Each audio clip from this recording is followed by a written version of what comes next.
We are going to continue reading I Am Malala, the Young Readers Edition, on page 81 with chapter 13. Class dismissed. Ever since I'd started doing interviews, people in Mingora sometimes came up to me and told me I had done well. But many of my mother's friends were scandalized that I had shown my face on TV. Some even said that she would go to hell for not raising me better. And although my mother never said anything to me, I knew she would probably have preferred that I had worn a veil. But even if my mother disagreed with my choice, and even if her friends criticized her, she stood behind me. Meanwhile, even some of my friends asked why I let the world see my face. Fazlulah's men wear masks, I say, because they're criminals.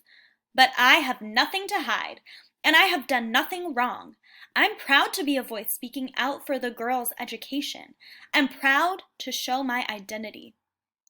A madman was about to kick more than 50,000 girls out of school in a matter of days, and all people seemed to want to talk about was whether I should have worn a veil.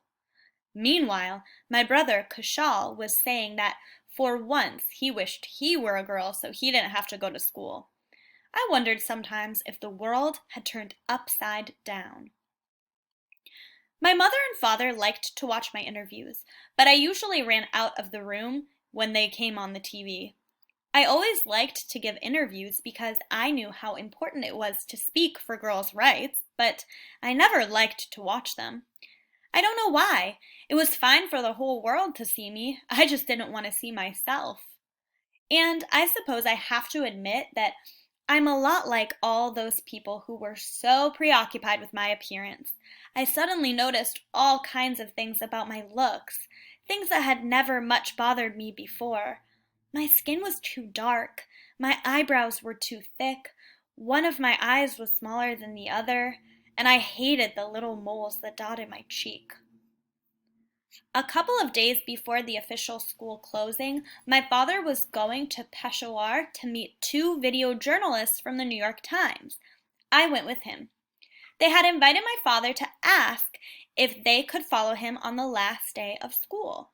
But at the end of the meeting, one of them turned to me and asked, "What would you do if there comes a day when you can't go back to your valley and school?" Because I was both stubborn and full of hope, I replied, "That will not happen." He insisted it might, and I started to weep. I think it was then that they decided to focus their documentary on me as well. The morning of our last day at school, a two-man camera crew appeared at our house. I was still sleeping when they arrived. They told my father they were there to document my day, from start to finish. He was surprised. He had agreed to cameras in his school, not his home. I heard him try to talk the reporter out of this idea. Eventually he gave in, and the filming began. "They cannot stop me. I will get my education," I told the cameraman. "If it is in home, school, or any place, this is our request to the world. Save our schools, save our Pakistan, save our Swat." I sounded hopeful, but in my heart I was worried. As my father looked at me, smiling uncomfortably with a mixture of pride and sadness for his daughter, I pictured myself stuck at home, reading whatever books I could find until I ran out of books. I was 11 years old. Was my schooling really going to end now? Was I going to end up like girls who quit school to cook and clean? What I didn't know was that my words would reach many ears, some in distant parts of the world, some right in Swat, in Taliban strongholds. Later, as my friends and I passed through the school gate and the video camera recorded our every move, it felt as if we were going to a funeral. Our dreams were dying. 2/3 of the students stayed home that day, even though we'd all vowed to be there for the last day. Then one of the girls burst through the doors. Her father and brothers had forbidden her from going to school, but as soon as they left for the day, she snuck out. What a strange world it was when a girl who wanted to go to school had to defy militants with machine guns, as well as her own family. As the day went on, the teachers tried to act as if everything were normal. Some even gave us homework as if they'd be seeing us again after the winter vacation. Finally, the bell rang for the last time, and Madame Miriam announced it was the end of the term. But unlike in other years, no date was announced for the start of the next term.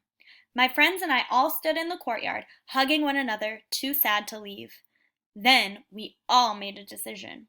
We would make our last day our best. We stayed late, just to make it last as long as possible. We went over to the elementary school building where we'd all started as children and played games we'd played when we were little. Mango Mango, Hopscotch, Parpartuni. We played silly games, sang nonsense rhymes, and pretended that, at least for those few hours, there was no Taliban. Unfortunately, on that day, Moniba was not talking to me because we'd had a fight a few days earlier. When I got home, I cried and cried. My mother cried too, but when my father came home, he said, "Don't worry, Janie, you will go to school." But he was worried. The boys' school would reopen after the winter holiday, but the closing of the girls' school meant a significant loss of income, which he needed to pay teachers their salaries and the rents for the buildings. As usual, many of the families were behind in their tuition payments, and others had stopped paying when Fazlullah issued his edict. My father had spent the last few days before the holiday trying to find a way to pay the rents, the utility bills, and the teachers' salaries. That night the air was full of artillery fire. I woke up 3 times. The next morning, my family and I talked half-heartedly about leaving Swat or about sending me to a boarding school far away. But, as my father said, Swat was our home. We would stand by her in this time of trouble.